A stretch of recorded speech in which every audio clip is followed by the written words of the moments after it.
We've had Android-based watches for a long time now, 8 or 9 years in fact, but in the whole time it's existed as a platform, it felt like there's one thing missing: the Google Watch. A watch that is to the Android ecosystem what the Apple Watch is to iPhone users. A tightly integrated experience with a fluid and highly customizable user interface with great fitness tracking. With the Pixel Watch, that's the exact feeling that we get, leaving us with the sense that this is indeed the Apple Watch for Android users, for better or for worse. I'm Cam Bunton from Pocket-lint, and this is our review. If you do like it, please do leave a thumbs up, subscribe, and tap the notification bell to make sure you don't miss any more. It might be an unusual thing to see that the watch described as the Apple Watch of Android is completely round, and doesn't feature anything even remotely close to the square look of Apple's smartwatch. But even here, there are elements where Google has taken a similar approach to the world's most popular smartwatch. One of those is the fact that Google has gone with an entirely proprietary strap fixing mechanism. Unlike pretty much any other smartwatch maker, you can't just buy a 20 or 22mm quick release band and swap it out when you want. Instead, at least for the short term, you have to go with Google's own watch straps. Still, the mechanism is pretty cool. The band is held in place within the edge of the stainless steel case, with a small button to one side of the band that allows you to release it and then slide the strap out.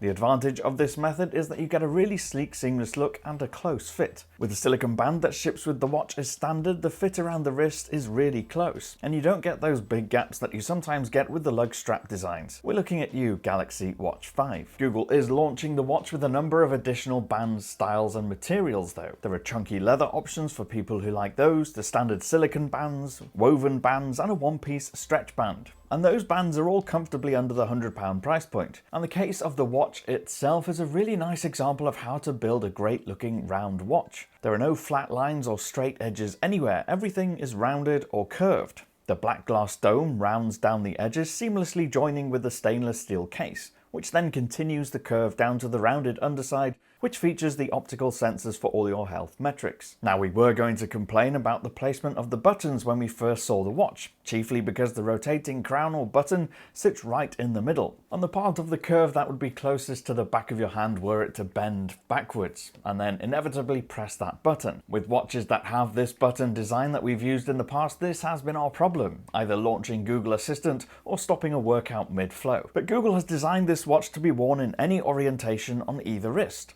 So you can wear it on your left or right arm with the button facing away from your hand on the other side of the watch, and then choose that orientation in the initial setup.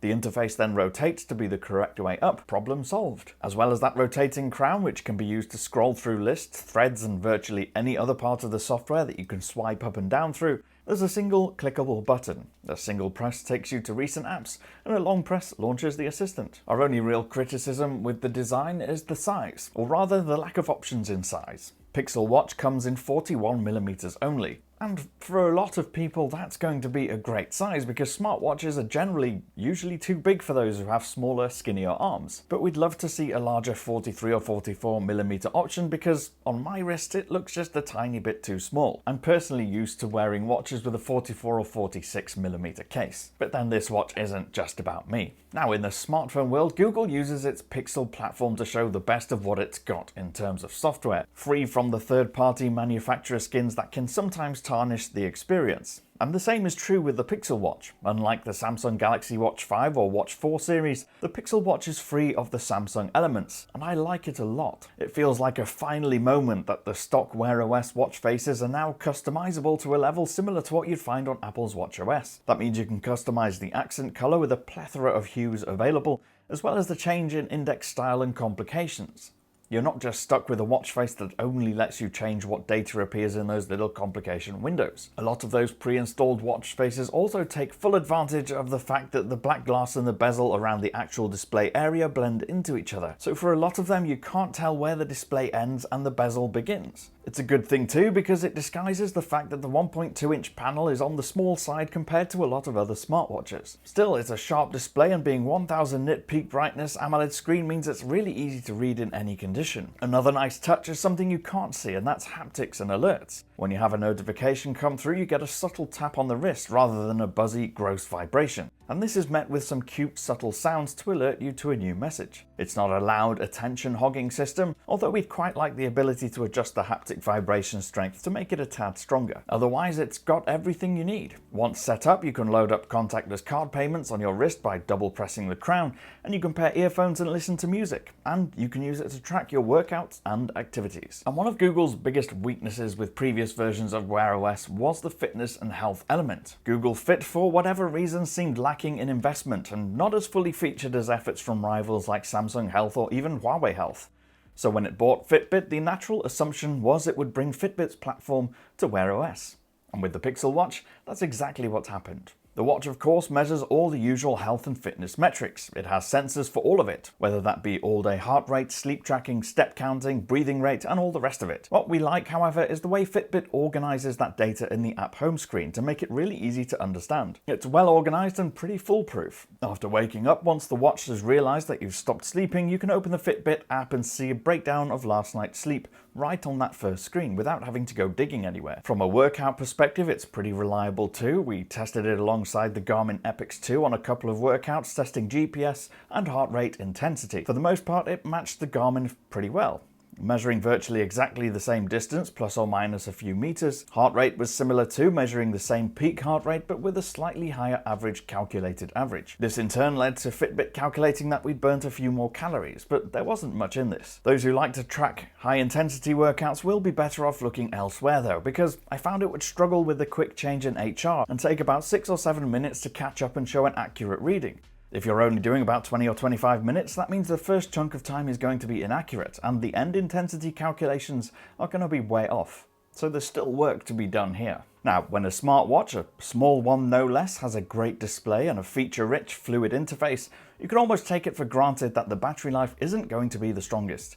That's certainly true of the Pixel Watch. Google rates it as good for 24 hours of use, and in our testing, that seems pretty accurate. Even with the always-on display switched off, we didn't ever once manage to get it to the end of a second day. Over a one-day, 24-hour period without any GPS-intensive activity tracking, we were down to about 30% left over after 24 hours of taking it off charge. This was with notifications coming through as normal, and wearing it at night to track our sleep. On days that we did our working out or running for roughly 25 or 30 minutes, that percentage was understandably a little less. With the always-on display enabled, it was under 20% after 24 hours, wearing it to sleep as well. What that means in reality then is you have to choose between either charging it overnight or wearing it to track your sleep and then putting it on charge in the morning. If you wake up an hour or so before you leave the house in the morning, you should have just about enough time to completely refill the battery from when you wake up, if you place it on charge while you shower, get dressed and do breakfast. Most days I found myself doing exactly that. Once the school run was done in the morning, you've got to count those steps, I would get home, take it off my wrist and place it on charge while I sat at the desk to start my workday, and put it back on about an hour later when it was fully charged.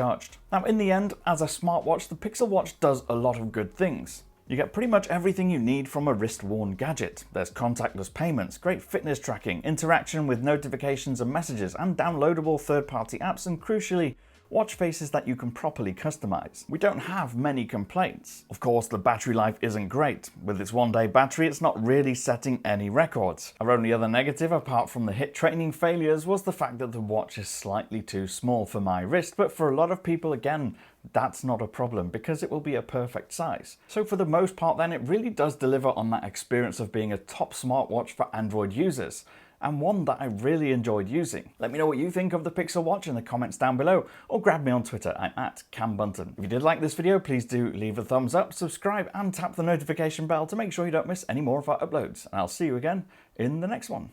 Bye for now.